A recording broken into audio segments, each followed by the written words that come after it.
Kamusta mga boss? Welcome sa aking munting channel, ang Kanta Kwento. Kung nakwento nga natin kung sino si Naces at ano ang banda ng kanilang mga magulang na State of Grace PH nung nakaraang upload natin, syempre hindi pwedeng hindi natin ikwento kung sino ba si Necia. Kilala mo ba si Necia Cordel Alipio? Kung hindi mo pa siya kilala, tara't ikwento ko sa iyo ang tungkol sa batang ito na talagang bumibidang-bida sa mundo ng musika. Ngunit bago tayo mag-umpisa, kung bago ka dito sa ating channel, hihingin ko po muna ang inyong like at subscribe bilang suporta sa ating channel. At sa ating FB page, pakikomento mo din, kakwento, kung taga saan ka para malaman ko kung hanggang saan umabot ang kwento nating ito. Maraming salamat. Necia Cordel Alipio o mas kilala natin bilang Necia, ang batang guitar hero ng Mission Souls.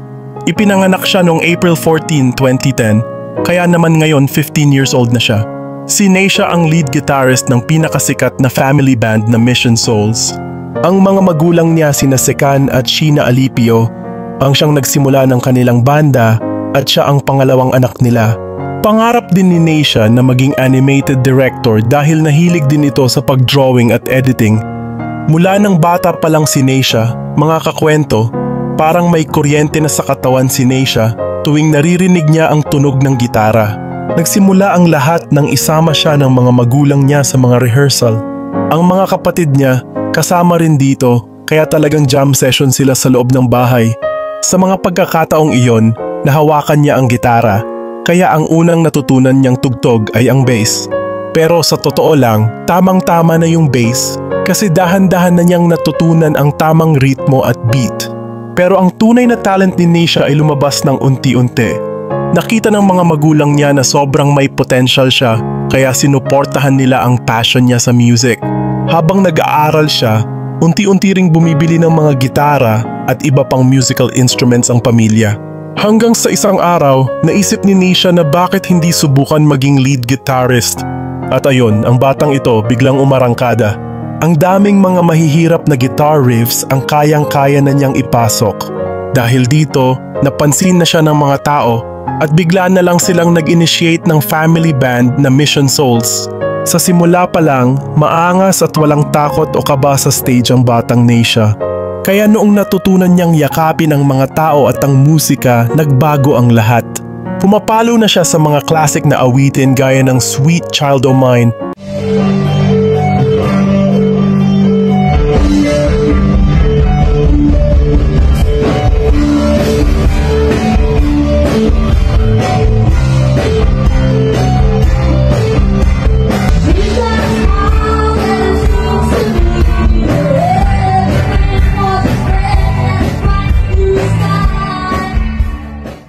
Highway Star,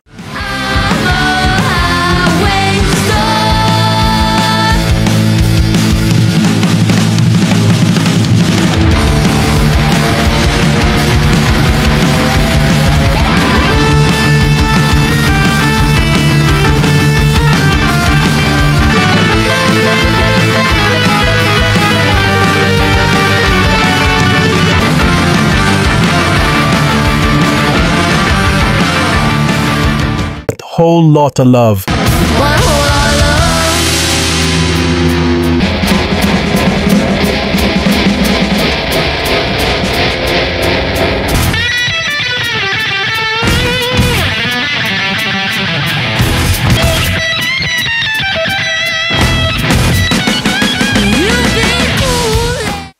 Ang galing talaga ni Necia, lalo na kapag live performances. Parang ang tunog niya ay ang ulap na nagbibigay saya at inspirasyon. Bilang bahagi din ng bandang Paper Dove at Milo and Sparrow, lagi na silang nag-gig kasama ang band ni tatay na Nicolay. From private events, parties, hanggang sa mga gigs sa mga bars, andyan lagi si Necia. Sabi nga ng mga tao sa paligid, grabe ang bata pero ang galing na. Kaya naman dumarami talaga ang nakaka-appreciate sa kanya. Hindi lang dito sa bansa kundi pati na rin sa mga banyagang reactor sa social media. Alam niyo mga kakwento, talagang masipag si Necia. Walang tigil sa pag-aral ng mga bagong scale at technique. Sabi nga nila dapat matuto para mag-improve, mag-ensayo at nagpa-practice walang sukuan. Kahit anong hirap ng mga guitar scales na tinutuklasan niya, hindi siya umuurong. Kaya ngayon, sikat na si Neisha at halos lahat ng bawat cover nila talagang umaabot sa ibang bansa. Grabe, ang dami ng nahuhumaling sa talent niya, lalo na ang mga banyaga. Pakinggan nga natin si Neisha kung ano ang kanyang mga hobbies at favorites. Hello, I'm Neisha. I'm 14 years old. Yes. The bass was the first instrument I learned in 2017. And now I also play the guitar since 2022. My favorite color is red. My hobbies are playing basketball, badminton, biking, and animating. And I really like spending fun moments with my bandmates. Thank you for your time watching this video. Hindi lang basta musiko si Neisha, kundi inspirasyon siya sa mga kabataan. Ipinapakita niya na sa kabila ng kanyang murang edad, kaya niyang hampasin ang mga old school na gitaristas. Basta may determinasyon at pagmamahal sa musika, walang imposible, di ba? Kaya naman abangan ang mga susunod na kabanata sa buhay ni Neisha. Ang batang guitar hero ay siguradong patuloy na mamamayani sa entablado at sa puso ng maraming tao. Keep rocking, Neisha. Kayo ba, ano ba ang pinaka-favorite lead guitar part na ginawa ni Neisha? Tara't pag-usapan natin mga kakwento sa comment section. Interesado akong malaman ang inyong mga kwento tungkol kay Neisha at sa family band na Mission Souls. At muli, huwag kalimutan kung bago ka dito sa ating channel, hihingin ko po muna ang inyong like at subscribe bilang suporta sa ating channel. At sa ating FB page, pakikomento mo din, kakwento, kung taga saan ka para malaman ko kung hanggang saan umabot ang kwento nating ito. Maraming salamat.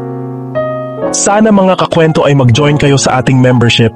Ito'y 25 pesos lamang upang ma-access nyo ang ating mga special emoji para sa comment section at mga early access sa ating mga content at marami pang iba.